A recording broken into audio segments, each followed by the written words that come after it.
422 years ago this month, my 10th great-grandfather, Edward Doty, who was an indentured servant at the time, left England on a small ship, 101 other passengers and 30 or so crew members. The year was 1620.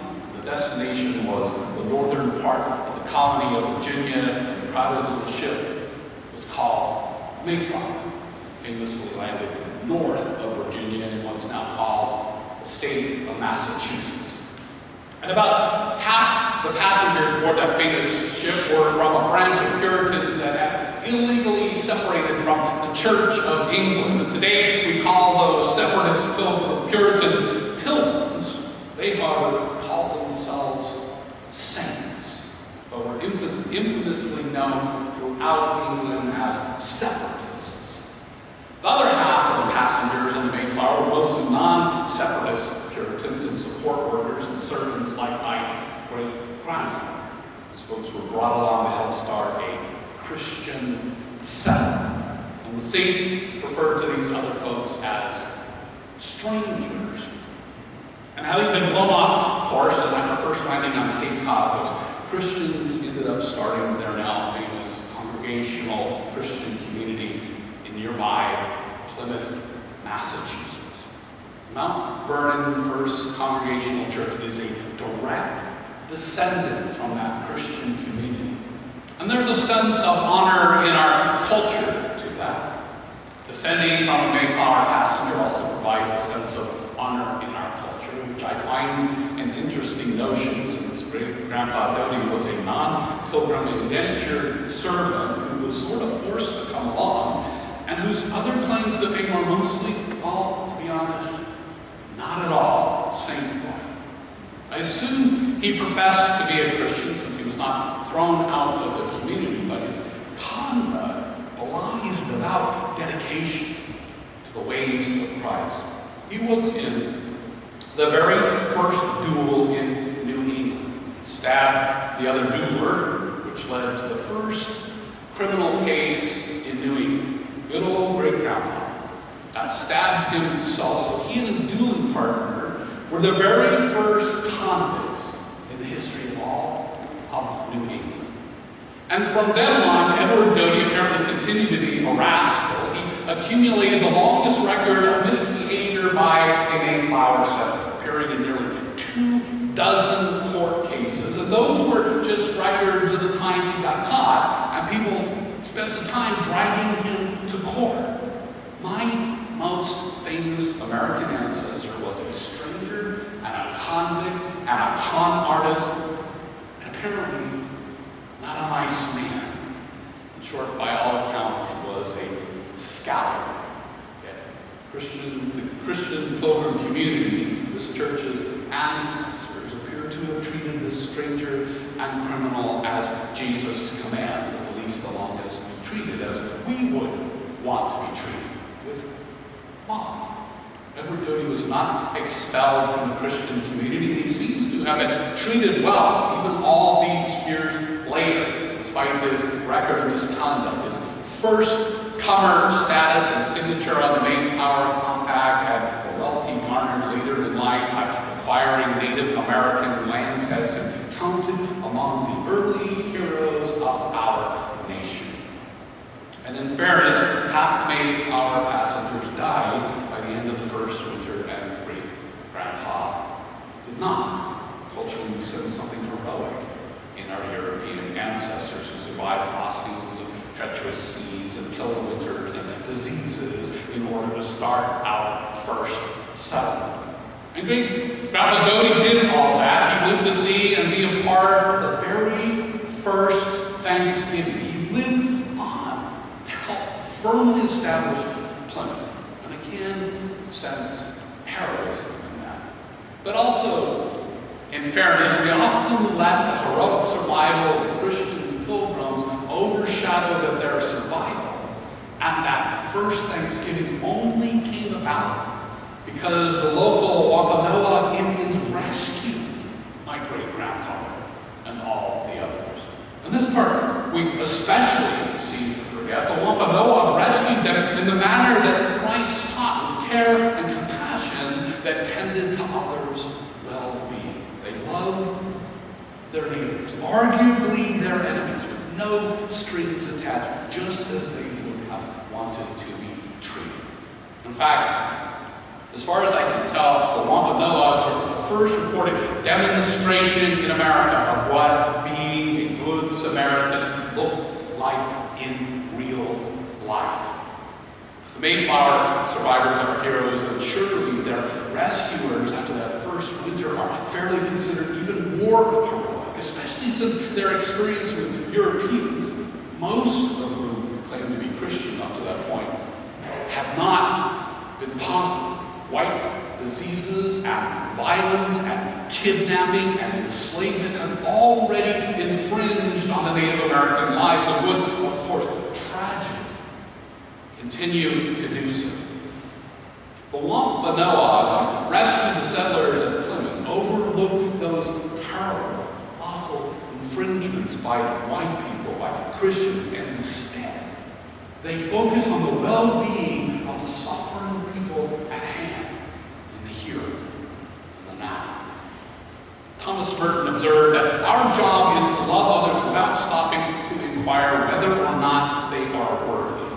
And we think of that as a Christian job, but it's all humankind's job. And the Wampanoag did it better than the Christian who came over from England. And don't get me wrong, I appreciate the Pilgrims cared for my renegade relative. There's a story of one of the Pilgrim leaders, Edward Winslow, medically saving the life of Massasoit, a Native American leader. But as a whole, Pilgrims clearly did not follow Jesus' teaching when it came to groups of non-Christians and non-whites. From the start, Native Americans were treated unequally in the laws of the courts of Plymouth. They were even sold into slavery for purported crimes. And land and food were nefariously taken from them. The disparity in treatment and the otherwising of Native Americans was the beginning of hundreds of years of oppression, theft, violence, enslavement, displacement, war, attempted assimilation, concentration camps, and genocide of Native Americans by whites, many, if not most of whom claim to be Christians. And I often hear or read apologists for oppressive misconduct in the past and present claiming the misbehaving Christians believed at the time it was for the well-being of those being oppressed. With Native Americans, it disingenuously goes something like this. Christians back then believed God meant for us to save them, and they tried. Christians good-heartedly put them on reservations and took their children to send to white schools so they could assimilate and be like us. The idea is we look back with hindsight and say our ancestors were only wrong under our standards, the standards of our time, not the standards of their time. This is not true. Such excuses for oppression of Native Americans fly in the face of Jesus' timeless teachings about love, which are unambiguous, and they leave no room for excuse. It's pretty simple math. The greatest commandment, love God and others, plus the golden rule, do to others what you want done to yourself. When they're put together, they mean that the love Christians provide to others must be love they want for themselves. Let me restate that simply. The greatest commandment plus the golden rule equal love provided to others must be Christian love Christians want for themselves. No Christian in history has ever wanted beliefs forced on them. No Christian in history has ever wanted to be treated unequally under the law. No Christian in history has ever wanted to be forcibly displaced, assimilated, confined, enslaved, warred upon, or victims of genocide. No Christian in history has ever wanted done to them what the colonists and early republic did to Native Americans while wielding Bibles and pseudo-Christianity. Forcing Christian beliefs and ways on others has never been, nor can it ever be, Christian love. And Christians misnaming or claiming any of that as love, or holding the belief it is love, doesn't make it love. Jesus, Christian love can only be something you want done to yourself. Love can never be something you would not want done to yourself. No matter what you call it or believe it to be, it's never, ever love. Simply put, the litmus test for Christian love is, does it provide others the well-being you want if you were in the other's shoes? And how do I know that? Because the greatest commandment plus the golden rule equals love provided to others must be love Christians want for themselves. And we can apply that formula to our congregational church forebears and easily conclude that the Pilgrims provided the love they want to Edward Godey by misbehaving ancestors. When it came to great-grandpa, they followed Jesus' mix of the greatest commandment with the golden rule to provide them love that they would have wanted for themselves. And we can also apply that formula to our forebears and easily conclude that they did not, as a rule, provide that type of love they wanted to the Wampanoag or any other Indians people as a whole. They didn't follow Jesus' mix of the greatest commandment with the golden rule to provide love they wanted for themselves. They failed the task. We failed the task. It comes to Native Americans.